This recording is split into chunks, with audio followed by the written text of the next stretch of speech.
Voilà, retour sur le plateau avec M. Abdoulaye Mamad Falati, qui est le président de l'Organisation panafricaine pour la paix. Il sera question de la gestion des conflits entre différentes communautés. Bienvenue, monsieur.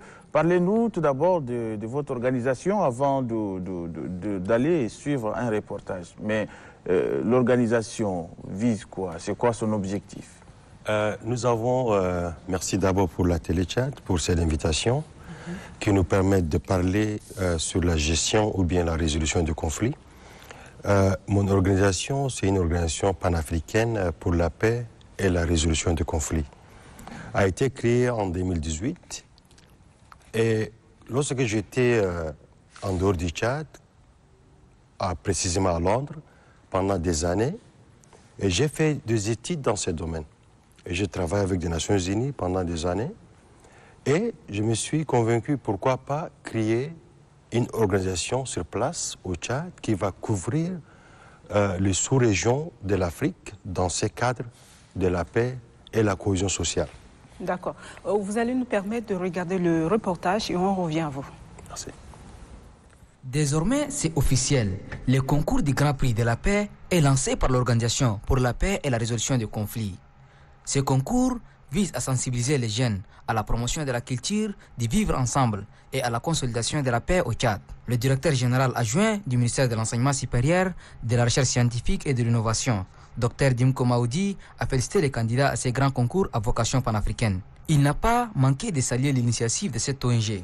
C'est une compétition interafricaine qui a pour objectif général de sensibiliser et outiller la jeunesse africaine à mieux réfléchir afin de contribuer au mieux pour un vrai modèle de développement du continent africain. Les lauréats issus de ce concours se verront décerner le prix de l'ambassadeur de la paix au Tchad. Clendé Ouardougou de la rédaction de la télévision nationale, retour sur le plateau. Eh bien, vous avez également...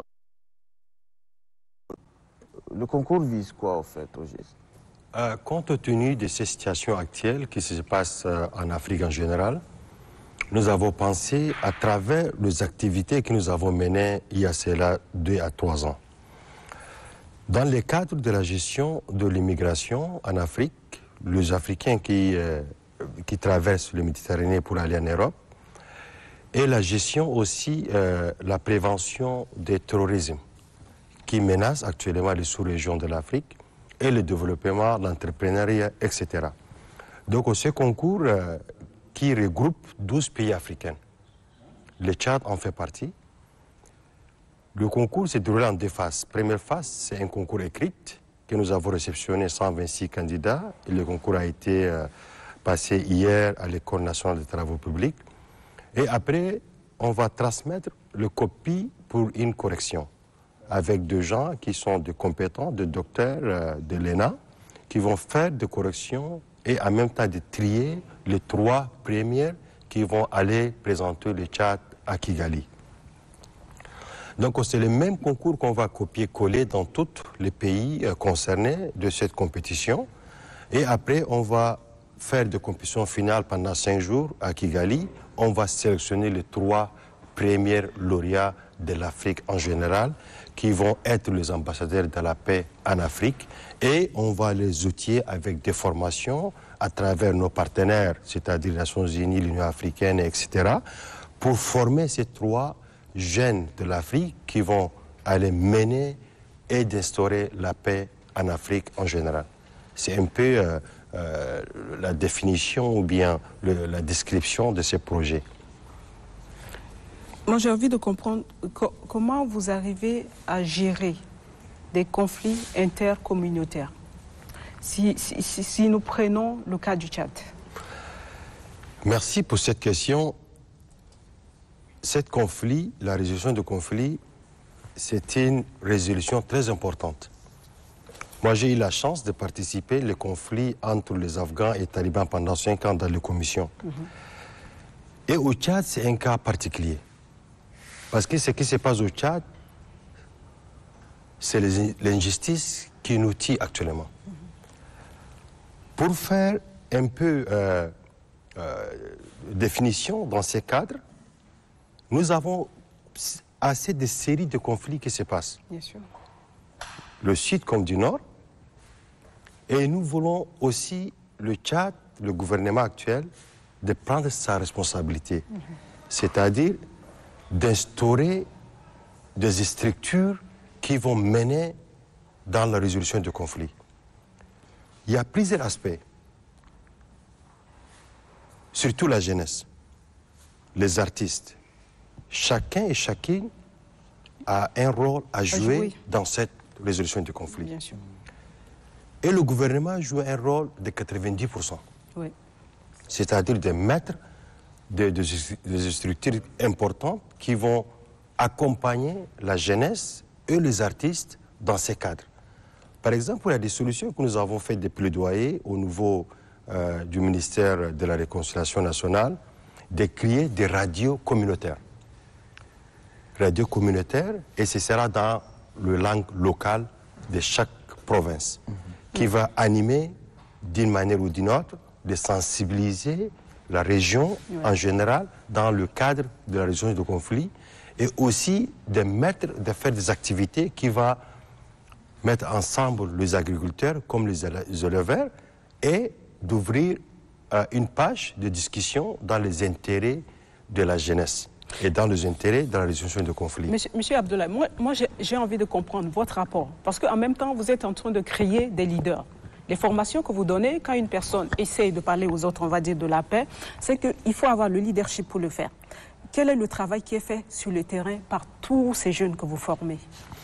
Et nous avons, depuis 2021 jusqu'à nos jours, nous avons nommé 1485 ambassadeurs de la paix. D'accord. Nous avons commencé avec le Tchadien en général, avec les étudiants universitaires et avec les élèves des établissements du arrondissement de la ville de N'Djamena. Oui. Et nous avons passé à former ces 1485 ambassadeurs d'être sur le terrain. Qu'est-ce qu'ils font en général? Ils font la sensibilisation dans le cadre de la paix, d'instaurer la paix et le vivre ensemble, dans les périphériques du N'Djamena et plus particulièrement en N'Djamena, dans la ville de N'Djamena. C'est-à-dire, il faut aller dans ces quartiers, dans chaque quartier de la ville de N'Djamena, mettre les jeunes et parler avec eux la cohésion sociale, l'importance de la consolidation de la paix. Pourquoi nous voulons le vivre ensemble? Quelle est l'importance? Quelle est la division? Pourquoi nous voulons diviser? Pourquoi nous voulons entrer en conflit à chaque moment? Donc c'est tel message qui va passer à travers nos ambassadeurs de la paix et ils font leur travail dans les bonnes conditions. Et c'est-à-dire, nous avons des manquements, par exemple, c'est-à-dire le 1485 ambassadeurs, ce sont des nombres pas... C'est quand même énorme. Énorme, nombre énorme, et on a besoin Quel est le assez. résultat? Vous percevez quand même qu'il y a un résultat? Oui, il y a un résultat en N'Djamena, mais pas en province. Pas en province. Parce que c'est le moyen qui nous manque d'envoyer tel genre de sensibilisation en province. Il le faut des moyens.